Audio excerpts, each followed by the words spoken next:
ఉన్న బంగారాన్ని విడిపించి ఆ రోజు ఆన్లైన్ రేటుకే మేము కొంటాం. Sharma gold company. నమస్కారం, వెల్కమ్ టు సుమన్ టీవీ. నేను గీతాంజలి. 2025వ సంవత్సరం వచ్చేసింది. మరి ద్వాదశ రాశుల్లో జన్మించిన వారి జాతక ఫలితాలు ఏ విధంగా ఉండబోతున్నాయి? మెరుగైన ఫలితాల కొరకు ఎటువంటి పరిహారాలు వారు చేసుకోవాలి? మంచిగా ఉన్న రాశులు ఏవి, అంటే మంచి ఫలితాలను ఇచ్చేటువంటి రాశులు ఏ ఉన్నాయి, అలాగే చెడు ఫలితాలు ఏ రాశులు వారు అందుకోబోతున్నారు, ఈ వివరాలన్నీ ఇవాళ వీడియోలో నేను మీకు వివరిస్తాను. వివరించేందుకు ప్రస్తుతం మనతో పాటు ఉన్నారు ప్రముఖ జ్యోతిషులు బ్రహ్మశ్రీ నందిబట్ల శ్రీహరి శర్మ గురువు గారు. వారితో మాట్లాడదాం. గురుగారు నమస్కారం అండి. వాగర్థ వివ సంపృక్తౌ వాగర్థ ప్రతిపత్తయే జగతః పితరౌ వందే పార్వతీ పరమేశ్వరౌ. సదాశివ సమారంభాం శంకరాచార్య మధ్యమాం అస్మదాచార్య పర్యంతం వందే గురు పరంపరాం. ఆదిత్యాయ చ సోమాయ మంగళాయ బుధాయ చ గురు శుక్ర శనిభ్యశ్చ రాహవే కేతవే నమః. శృంగేరి జగద్గురు పీఠాధిపతులకి, కంచి పీఠాధిపతులకి నమస్కారములు తెలియజేసుకుంటూ కార్యక్రమాన్ని ప్రారంభిద్దాం.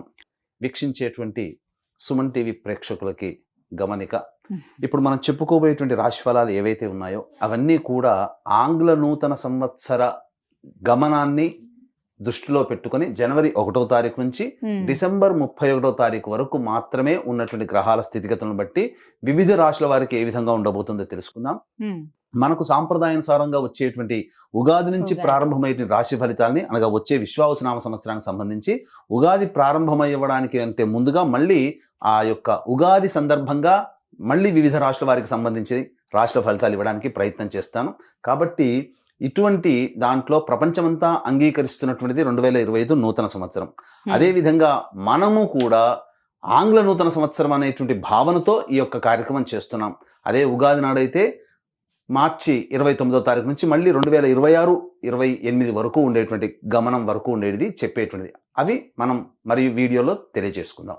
అదే అడగబోతున్నాను గురుగారు. అంటే సాధారణంగా ఒకటే ప్రశ్న అడుగుతారు, ఉగాది కదా అసలు చెప్పాలి జాతక ఫలితాలు అనేవి, ఈ లోపు ఏంటి అంటే ఒక సాంప్రదాయంగా అది కొనసాగిపోతుంది. అంటే మనకేమని చెప్పబడింది అంటే, ధర్మం ఏం చెప్పబడింది శాస్త్రంలో అంటేనమ్మా, ప్రపంచమంతా ఏది ఒక విషయం గురించి ఒక తాటి మీద ఉంటుందో అది ధర్మమే కూర్చుంటుంది, శాస్త్రమే కూర్చుంటున్నాం.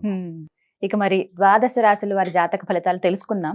ముందుగా గ్రహస్థితులు ఏ విధంగా ఉన్నాయో తెలియచేస్తారా? జనవరి 1, 2025 నుంచి. ఇక గ్రహస్థితిలోకి గనక గమనించుకున్నట్లయితే ముఖ్యంగా గురువు 9th మే వరకు కూడాను ఈ వృషభ రాశిలో సంచారం చేస్తున్నాడు. 9th మే నుంచి మిథున రాశిలోకి సంచారం, 9th మే నుంచి సెప్టెంబర్ 27వ తారీఖు వరకు.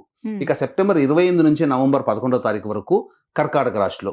ఇక నవంబర్ 12వ తారీఖు నుంచి డిసెంబర్ 28 వరకు కర్కాటక రాశిలోనే వక్రీకరించే స్థితి పొంది ఉండడం.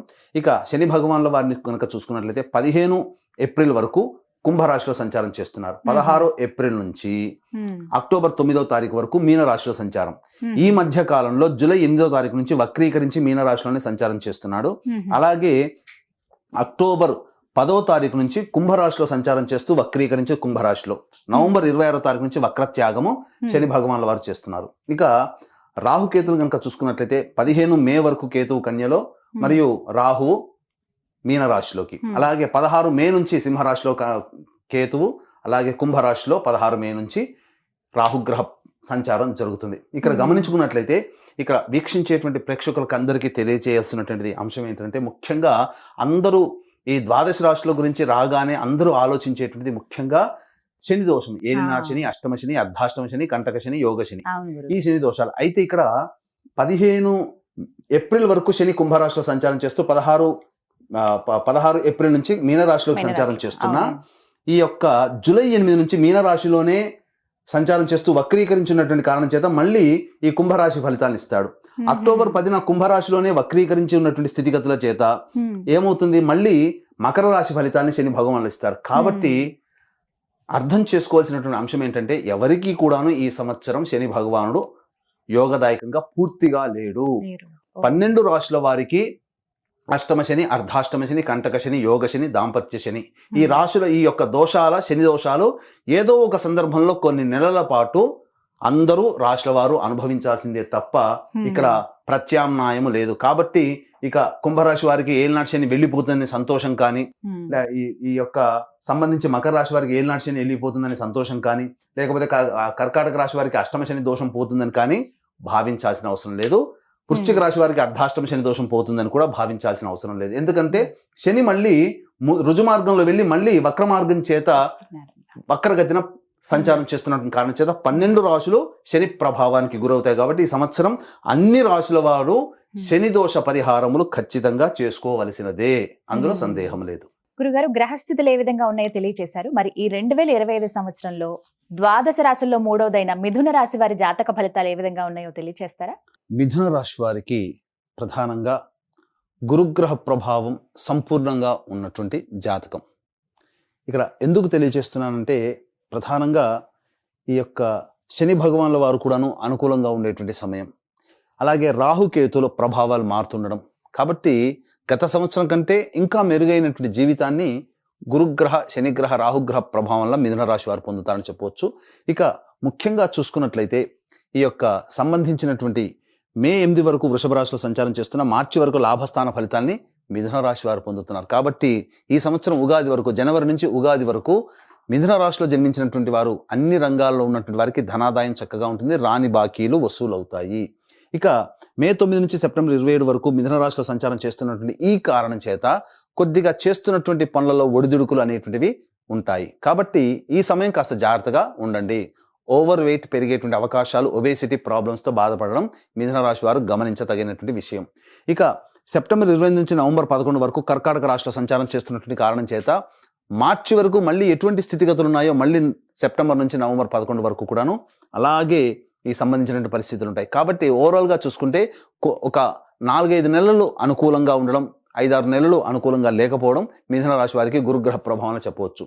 ఇక ఎఫ్ఎంసీజీ రంగంలో ఉన్నటువంటి వాళ్ళు, FMCG, restaurant business, general stores, super markets, puja stores, అలాగే తీర్థయాత్రలు, జ్యువెలరీ రంగము, ఎడ్యుకేషనల్ బిజినెస్ రంగంలో ఉన్నటువంటి వాళ్ళు, అలాగే రోడ్ సైడ్ ఫుడ్ వెండర్స్ ఎవరైతే ఉండో కనుక పండ్ల వ్యాపారస్తులు, వీళ్ళందరికీ కూడాను మార్చి 11 వరకు వ్యాపార విస్తరణకి చేసుకోవడానికి సంపూర్ణమైనటువంటి కాలంగా చెప్పబడుతుంది మార్చి వరకు. కాబట్టి ప్రయత్నం చేయండి. మార్చి తర్వాత గ్రహస్థితిగతులు మారినప్పటికీ కూడాను నూతనంగా వచ్చేటువంటి సమస్యల్ని ఎదుర్కోవడానికి మానసికంగా ధైర్యంగా ఉంటూ మంచి కాలం కోసం ఎదురు చూస్తున్నట్లయితే సెప్టెంబర్ 28 నుంచి నవంబర్ 11 వరకు ఉన్నటువంటి కాలం అద్భుతమైనటువంటి కాలంగా చెప్పవచ్చు. కాబట్టి ఈ మార్చి నుంచి ఈ 5-6 నెలలు కొన్ని కష్టములు అనేటువంటివి ఉన్నప్పటికీ గురువు యోగదాయకంగానే ఉన్నాడు. ఎవరి యొక్క పెద్దవాళ్ళ యొక్క సహాయ సహకారాలతో సమస్యల నుంచి బయటపడతారని చెప్పవచ్చు. ఇక ముఖ్యంగా శని భగవాన్ వారు కనుక చూసుకున్నట్లయితే ప్రధానంగా మిథున రాశి వారికి సంబంధించి 16 మే నుంచి రాహుగ్రహ ప్రభావం స్టార్ట్ అవుతుంది. కాబట్టి ముఖ్యంగా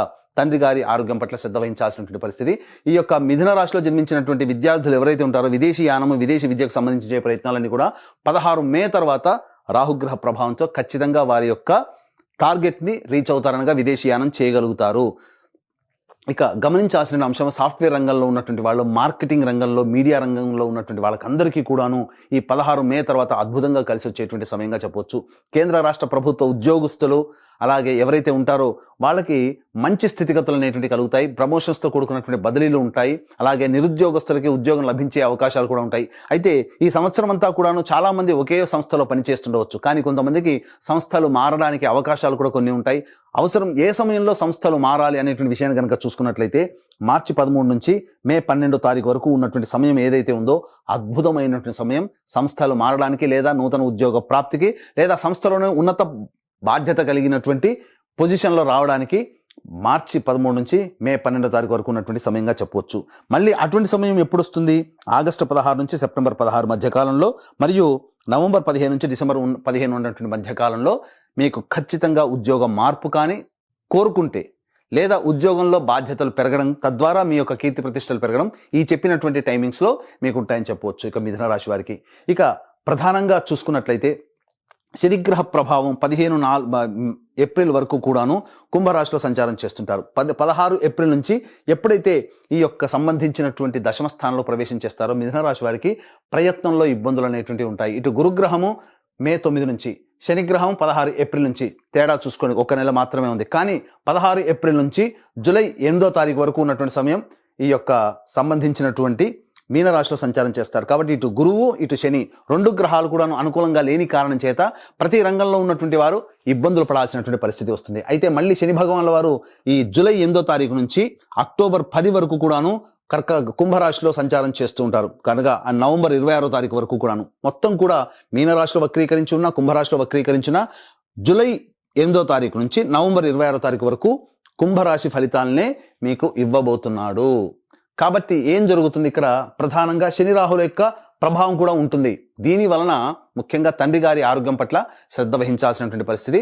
కంటక శని దోష ప్రభావం నుంచి బయటపడి మళ్ళీ ఈ సంబంధించిన శనిగ్రహ ప్రభావం, రాహుగ్రహ ప్రభావం ఏవైతే ఉంటాయో ఈ 16 ఏప్రిల్ తర్వాత ముఖ్యంగా గమనించాల్సిన అంశం ఏంటంటే న్యాయవాద సంబంధమైనటువంటి విషయాలు ఏవైతే ఉంటాయో అవన్నీ కూడా కొలిక్కి వస్తాయి. కూర్చొని పరిష్కరించుకుంటారు సమస్యలు. కోర్టు సమస్యలు తీరడానికి అవకాశం ఈ యొక్క సంబంధించినటువంటి ఉంటుంది ఈ యొక్క సమయంలో. అయితే ఈ సంబంధించినటువంటి రాజకీయ రంగంలో ఉన్నటువంటి ప్రముఖులు లేదా రాజకీయ రంగంలో పదవి కోసం ఎదురు చూసేటువంటి వాళ్ళు ఈ యొక్క మిథున రాశిలో జన్మించిన వాళ్ళు ఎవరైతే ఉంటారో ప్రధానంగా ఈ సంబంధించినటువంటి 15 ఏప్రిల్ నుంచి అనగా 16 ఏప్రిల్ నుంచి శని మారుతున్నాడు, కంటక శని దోష ప్రభావం.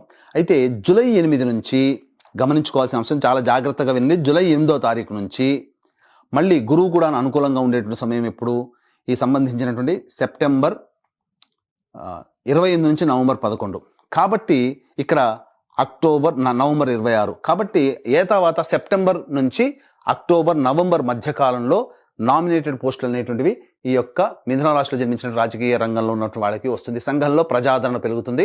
ఇక మీడియా రంగంలో ఉన్నటువంటి వాళ్ళు, సినీ రంగంలో ఉన్నటువంటి వాళ్ళకి సామాన్యమైనటువంటి ఆదాయం ఉంటుంది. Printing, electronic media, social media, అలాగే ఈ సంబంధించినటువంటి 24 క్రాఫ్ట్స్లో పనిచేసేటువంటి వాళ్ళు మరియు సంగీతము, నాట్యము ఇలాంటి రంగంలో ఉన్నటువంటి వాళ్ళకందరికీ కూడాను సామాన్యమైనటువంటి ప్రజాదరణ, అలాగే సామాన్యంగా ధనాదాయం ఉంటుంది. కాబట్టి కొత్త ప్రాజెక్టులు సైన్ చేసేటప్పుడు ఆచితూచి స్పందించి పెద్దల సహాయ సహకారాలు, పెద్దల ఆలోచనలతో కనుక ముందుకెళ్తేనే మీకు మంచి జరుగుతుందని చెప్పవచ్చు. ఇక ఈ సంబంధించినటువంటి ఇంతకుముందు విద్యార్థులకి అనుకూలమైనటువంటి స్థితి, చక్కగా ఉత్తీర్ణత శాతంతో పాస్ అవుతారు. విదేశీ స్థితిగతులు అనేటువంటి ఉంటాయి. ఉన్నత విద్యని ఈ సంవత్సరంలో చేపట్టబోతారు మిథున రాశిలో జన్మించినటువంటి వాళ్ళు. ఇక ప్రధానంగా సంబంధించినటువంటి చూసుకున్నట్లయితే ఈ సంబంధించినటువంటి మిథున రాశిలో జన్మించినటువంటి రైతులు ఎవరైతే ఉంటారో వాళ్ళకి సాధారణమైనటువంటి లాభము ఉంటుంది. కాబట్టి నూతన పంటలు అనేటువంటి వేయకుండా సాధారణ పంటలు వేసుకుంటూ మీరు ఎక్కువ నష్టపోకుండా చూసుకునే బాధ్యతగా మీరు గుర్తించాలి.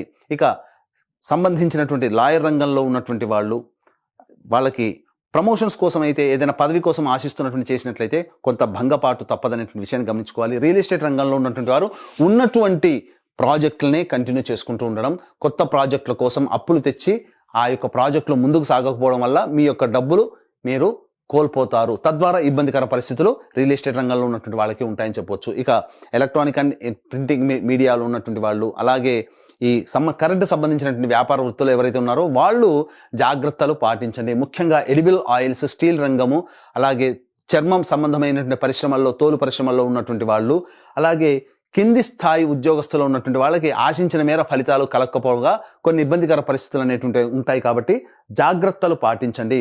ఇక ముఖ్యంగా ఈ యొక్క అక్టోబర్ 10వ తారీఖు నుంచి కుంభంలో వక్రీకరించినటువంటి కారణం చేత మిథున రాశి వారికి అష్టమ శని దోష ప్రభావము అనేటువంటిది ఉంటుంది. చూడండి, మిథున రాశి వారికి కంటక శని దోష ప్రభావం, అష్టమ శని దోష ప్రభావం కూడా అక్టోబర్ 10 నుంచి నవంబర్ 26వ తారీఖు మధ్య కాలంలో ఉంటుంది. కాబట్టి ఈ శని ప్రభావం నుంచి బయటపడేటువంటి ప్రయత్నం చేసుకోవాలి. ముఖ్యంగా ఈ యొక్క మిథున రాశిలో జన్మించినటువంటి స్త్రీలు సాధారణమైనటువంటి జీవితాన్ని పొందుతారు.